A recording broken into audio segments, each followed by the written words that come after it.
خواتین نظر آج انشاءاللہ تعالی 22ویں ہم سحری کریں گے اور 22ویں پارے کا آج سبق لیں گے استاد محترم سے، شیخ صاحب سے۔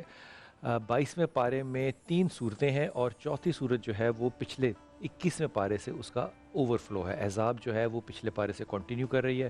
سبا، فاہر اور یاسین جو ہے، سورہ سبا، سورہ فاطر اور سورہ یاسین جو ہے، یہ اس پارے میں نئی صورتیں ایڈ ہوئی ہیں۔ سورہ احزاب میں اگر دیکھیں تو یہ پچھلی کنٹینیویشن تھی، یہ پچھلی دفعہ ذکر نہیں کیا تاکہ اگلی دفعہ میں اس کا مکمل ذکر کیا جا سکے۔ ازواج مطہرات جو ہیں رسول پاک صلی اللہ علیہ وسلم کی جو بیویاں ہیں، جو ہماری مائیں ہیں، ان کو اللہ تعالیٰ نے بڑی بالکل دو ٹوک جو ہے وہ 2 بیانات دے دیے۔ کہا کہ اگر تو رسول پاک صلی اللہ علیہ وسلم کے ساتھ رہنا ہے یا نہیں رہنا ہے، اس کا فیصلہ کر لو، کیونکہ اگر دنیا کی رونقیں چاہیے تو پھر آپ رسول پاک صلی اللہ علیہ وسلم کو چھوڑ دیں اور آپ کو ہر طرح کی نعمت اللہ تعالیٰ دے دے گا، آسانیاں ہر طرح کی دے دے گا۔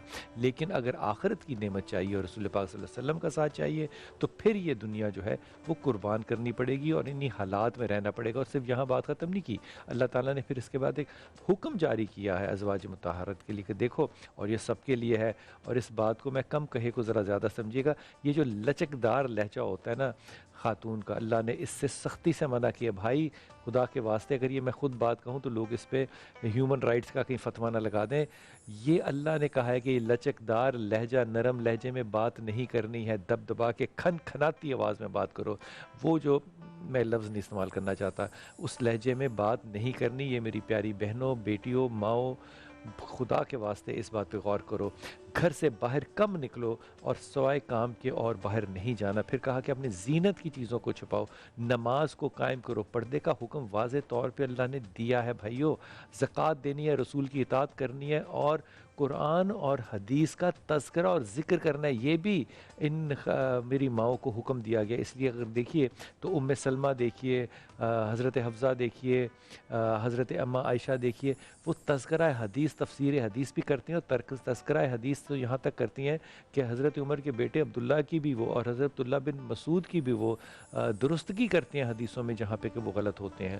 پھر منہ بولے بیٹے کے اوپر حکم آیا ہے کہ وہ منہ بولا بیٹا جو حضرت زید بن حارثہ تھے، وہ منہ بولا بیٹا نہیں کہا جا سکتا۔ اس کی تفصیل آگے ہے کہ ان کی بیوی کے ساتھ پھر کیسے نکاح ہوا۔ رسول پاک صلی اللہ علیہ وسلم کے لیے جو کثرت ازواج تھی، جو زیادہ شادیوں کی تھی، جو کہ باقی مسلمانوں کو نہیں ہے، وہ بالکل اسی طرح جیسے کہ اللہ تعالیٰ نے مال غنیمت جو ہے وہ رسول کے لیے حلال کر دیا تھا، یہ ایکسیپشنل کیس ہے جو کہ رسول پاک صلی اللہ علیہ وسلم کے لیے اللہ تعالیٰ نے کیا تھا۔ پھر اس کے بعد پردے کا حکم جو ہے وہ دیا گیا، اور پھر درود پاک جو ہے اس کو پڑھنے کا کہا کہ میں بھی درود پڑھتا ہوں اور تم بھی پڑھو۔ یہ وہ کلام ہے، اللہم صلی علی محمد والے محمد، جو مجھے یقین ہے کہ میرا رب بھی یہ پڑھ رہا ہے۔